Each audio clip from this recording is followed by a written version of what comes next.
किसी जमाने में जब ज़रई समाज था, गांव के लोग मिलजुल कर एक एक बर्तन जोड़ के कपड़ा लीड़ा मिला के एक लड़की ब्याह देते थे।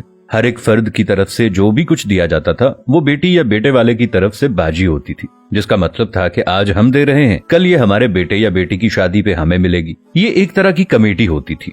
इसके बावजूद कि शादी बाकायदा मनसूबा बंदी के साथ की जाती है, शादी का खाना देना या मेहमानों को दावत खिलाना भी एक समझ में आने वाली बात है। दूसरी तरफ मर्ग है जो कभी पूछ के नहीं आती। आने वाले मेहमानों की तादाद भी मुतय्यन नहीं होती, दिन भी मखसूस नहीं होते। बाज़ औक़ात तो 40-40 दिन तक सोग चलता है और खाने में हम बकरों और मुर्गों का मुतालबा करते हैं। लेकिन सवाल है कि क्या हम पैदा ही खाने के लिए हुए हैं? क्या हम मर्ग पे भी खाने के लिए जाते हैं? इसे तो एक तरफ रखिए, और कहते हैं ना कि दुख अपना अगर हमको बताना नहीं आता, तुमको भी तो अंदाजा लगाना नहीं आता। कुछ ख़वातीन किसी फातगी वाले घर भी जाएं तो वापस आकर इस तरह तबसरे कर रही होती हैं कि बेटी ने तो नया सूट पहना हुआ था, उसे तो दुख ही नहीं था। बहू तो ऐसे हंस हंस कर बातें कर रही थी जैसे उसकी देरीना ख्वाहिश पूरी हो गई हो। कोई ज्यादा रो रहा हो तो एतराज, कोई सब्र करके बैठा हो तो मसला, घर साफ हो तब तबसरा, साफ ना हो तब तनकीद। भाई तुम्हें किसने हक दिया है दूसरों को जज करने का? किसी का जूता पहनकर जब तक खुद नहीं चलते तब तक उसके चलने पर एतराज न करें। खुद तो 4 प्लेट बिरयानी तरावल करके डकार भी ना मारें और दूसरों पर ताबड़तोड़ हमले। खुदारा रहम करें, कम अज कम सोग में शामिल नहीं हो सकती तो बिला वजह उनकी इज्जत भी ना उछालें। ये वक्त सब पर हर घर में आता है और आना है। हमारे मर्द हजरात भी कुछ कम नहीं है। 2 लफ्ज ताजियत के तो ठीक से बोलने नहीं आते और सियासी थिएटर ऐसे सजा के बैठ जाते हैं कि फुतीदगी पर नहीं, इलेक्शन कैंपेन पर आए हों। जिसके सर से बाप का साया उठाए कोई उसकी भी तो दिलजोई करे, उसके गम का मदावा भी तो कोई करे। लेकिन हमें किसी के गम से क्या, हम तो रस्म दिखावा के लिए गए हैं। हमारी बला से कोई मरता है तो मरे। हम तो पूछेंगे कि भाई जी खाने का इंतजाम हो गया ना, कितनी देगें बनवाई हैं?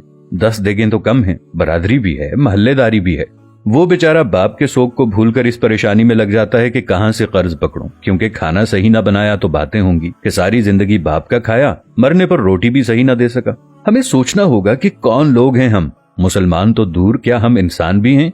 आखिर अशरफुल मखलूकात का ताज पहनकर हैवानियत की सारी हदें उबूर कर जाना कहाँ की इंसानियत है?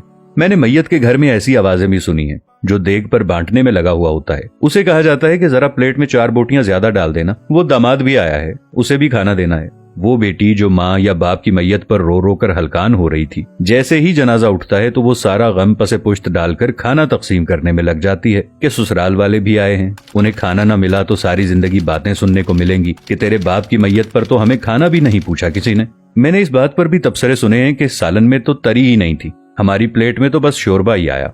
हम बहैसियत मुआशरा जालिम बन गए हैं। खुशियां तो कुजा, हमने मर्गों को भी अपने शरीके पूरे करने के लिए इवेंट बना लिया है। वो अकबर इलाहाबादी का शेर था कि जब मैं कहता हूँ कि या अल्लाह मेरा हाल देख, हुक्म होता है कि अपना नामाए अमाल देख। कुछ सवाल आपके ज़मीर के दरवाजे पर छोड़ रहा हूँ। क्या हम फुतीदगी के खाने का बाइकआउट नहीं कर सकते? क्या हम भूख लगने पर बाजार से खाना नहीं खा सकते या अपने घर पर जाकर नहीं खा सकते? क्या हम घर में ऐसा उसूल नहीं बना सकते कि खानदान में कोई किसी की फुतीदगी पर नहीं खाएगा? सोचिएगा जरूर। अब ये बात हम पर है कि इस बात को फैलाते हैं या महज ये वीडियो देखकर आगे गुजर जाते हैं। बात मुनासिब लगे तो एक लम्हा ज़ाय किए बगैर शेयर जरूर कर दीजिएगा ताकि इस्लाह का ये सिलसिला जारी और सारी रहे। जज़ाकल्लाह। मिलेंगे नई वीडियो के साथ, तब तक के लिए अल्लाह निगहबान।